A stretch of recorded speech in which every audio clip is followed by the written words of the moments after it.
जो समय आपको दिया गया है उसे ही अच्छा बनाइए, क्योंकि अच्छे समय की तलाश करेंगे तो पूरा जीवन यूं ही निकल जाएगा। नमस्कार, मैं हूं पंकज कांडपाल, हल्द्वानी देवभूमि उत्तराखंड से, और आप देख रहे हैं अपना प्यारा यूट्यूब चैनल पहाड़ी पीके पंडित। सभी आगुंतक दर्शकों का अपने यूट्यूब चैनल पर हार्दिक स्वागत करता हूं।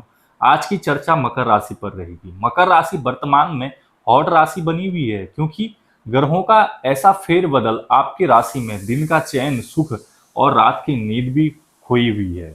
एक गलत डिसीजन आपको पूरा जिंदगी भर भरपाई न करना पड़े, ऐसा आपको ख्याल और सावधानी रखनी है। सभी विषयों पर बारीकी से चर्चा करेंगे। प्रिय मकर राशि वालों, शनि की साढ़े का समय पूरा हो चुका है, लेकिन इन कठिनाइयों से उभरने में थोड़ा सा और समय आपको लगेगा।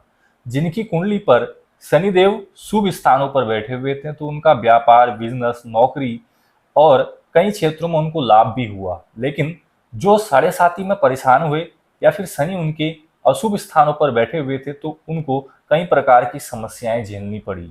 जैसे कि उनका नौकरी चली गई, या फिर बिजनेस नहीं बढ़ा, कोई भी किसी भी प्रकार का अच्छा लाभ उनको नहीं हुआ। ये सारी परेशानियां उनको उठानी पड़ी। वर्तमान समय की भी बात करें तो केतु आपके अष्टम भाव पर गोचर कर रहे हैं, जो कि 26 दिसंबर 2026 तक यहीं पर रहने वाले हैं।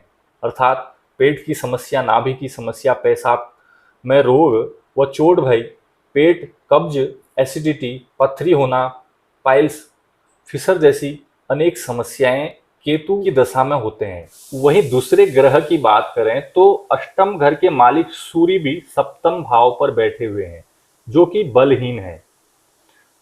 आने वाले 15 अगस्त को ये आपके अष्टम भाव पर यानी कि अपने राशि पर तो चले जाएंगे, लेकिन उतने असरकारक नहीं होंगे, क्योंकि वहां पर पहले से केतु बैठा हुआ है। वह बात अलग होती जब उस घर पर केतु नहीं होता, तो यहाँ पर सूर्य अत्यंत बलशाली और मजबूत हो जाते। अतः 15 तारीख के बाद भी सूर्य अपने ही घर पर होते हुए भी स्किन संबंधित समस्या, एलर्जी, एंजाइटी का होना, शारीरिक थकान एवं फिस्टुला, फिशर, पाइल्स, कई प्रकार के शारीरिक कष्ट देंगे।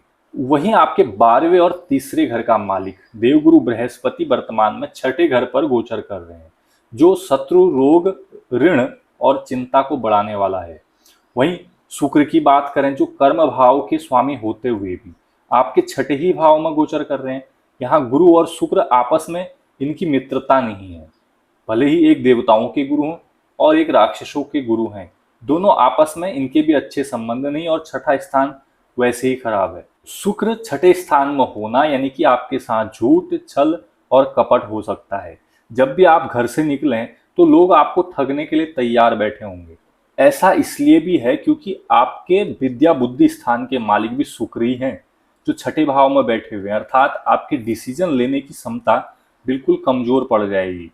और एक प्लस पॉइंट यह है कि गुरुदेव और शुक्र की जो दृष्टि है वो 12वें व्यय भाव पर पड़ रही है, यानी कि सिंचित खर्च होगा।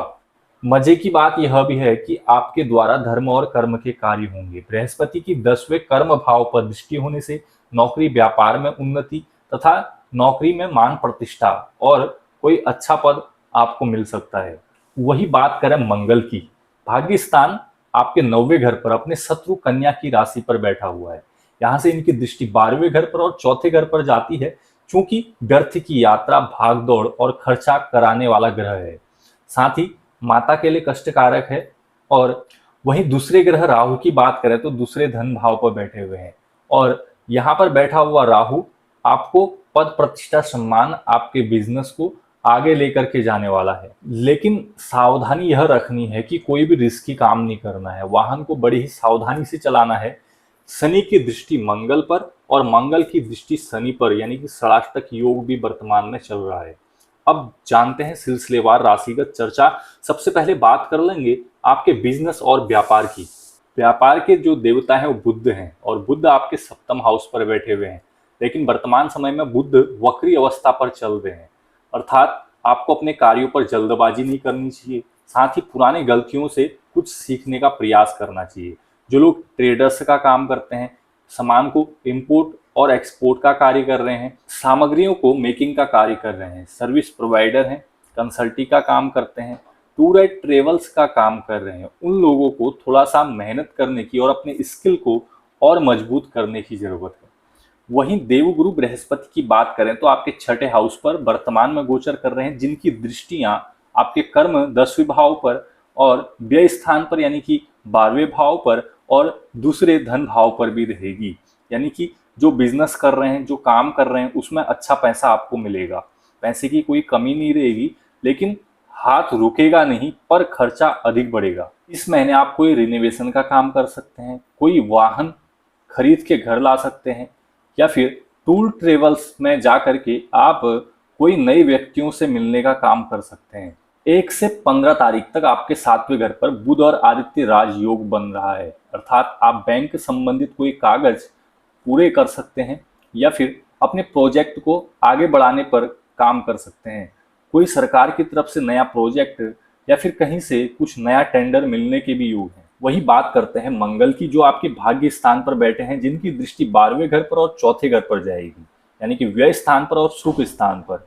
अपने कार्य क्षेत्र में, बिजनेस पर अपना जो काम है उसको स्वयं पूरा करने की कोशिश करें, दूसरे वर्कर पर उसको न छोड़ें और परिवार के लोगों के साथ उलझने में और अपना समय बर्बाद न करें, क्योंकि जरूरत के समय में वह आपका साथ नहीं देने वाले हैं। अब बात कर लेते हैं स्वास्थ्य की। स्वास्थ्य के मालिक बनते हैं लग्न के शनिदेव, और शनिदेव आपके दूसरे भाव पर हैं, जो कि मंगल पर दृष्टि बनाए हुए हैं और मंगल की शनि पर भी दृष्टि है। अतएव अपने स्वास्थ्य पर आपको ध्यान देने की जरूरत है। आपको अपनी इम्यूनिटी पर ध्यान देना चाहिए। काम का प्रेशर और दौड़ भाग आपके दिन की भूख और रात की चैन भी छीने हुई है। मंगल और शनिवार को यात्रा करना अवॉइड करिए।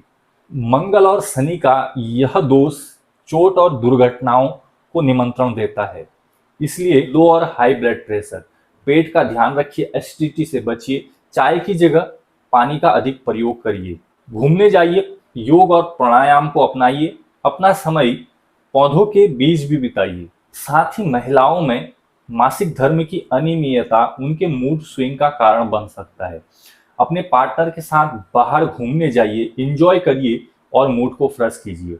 अब बात कर लेते हैं स्टूडेंट और लर्नर की। पंचम भाव के मालिक छठे भाव पर बैठे हुए हैं, जिनका पंचम भाव से 2 और 12 का संबंध, यानी कि बाहर जाने के लिए, जो स्टडी करने के लिए तैयारी पर लगे हुए थे, उनके लिए अब महीना खास बना हुआ है।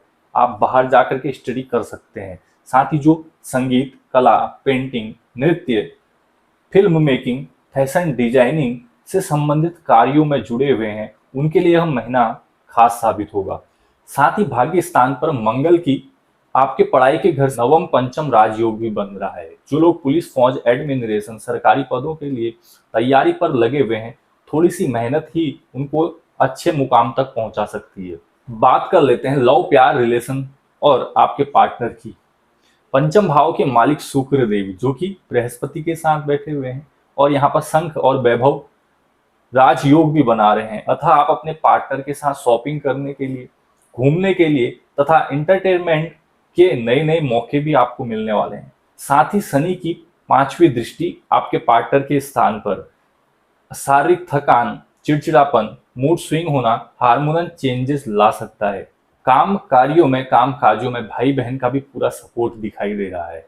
साथ ही मंगल आपके भाग्य स्थान पर बैठे हुए हैं, जिनकी दृष्टि 12वें और सुख के भाव पर पड़ रही है, अर्थात धर्म कर्म के कार्यों पर मंगल देव खर्च करवाने वाले हैं। साथ ही कोई बड़ा सरप्राइज पार्टनर की तरफ से आपको मिल सकता है। अब जानते हैं एक अचूक उपाय। मकर राशि वालों को क्या करना चाहिए। आपको केतु के लिए चींटियों को आटा और कबूतरों को दाना और पानी की व्यवस्था जरूर करनी चाहिए। गाय को हरा चारा और उनके नाखून खुरों पर सरसों का तेल अवश्य लगाना चाहिए, इससे केतु ग्रह शांत होंगे। साथ ही में सावन के महीने में शिव जी के ऊपर रुद्राभिषेक, दूध दही घृत पंचामृत से अभिषेक जरूर करना चाहिए। बस इतना सा उपाय करेंगे तो काफी कष्ट आपके दूर होते हुए दिखाई देंगे। उम्मीद करता हूं मकर राशि वालों को आज का राशिफल बेहद पसंद आया होगा। अगर पसंद आए तो एक लाइक और शेयर जरूर करिएगा। चैनल पर जो व्यक्ति पहली बार जुड़ रहे हैं, उनसे निवेदन रहेगा कि चैनल को सब्सक्राइब करके जाइएगा। कल मिलेंगे किसी नेक्स्ट राशि के साथ। अभी के लिए मुझे दीजिए अलविदा। जय हिंद, जय भारत।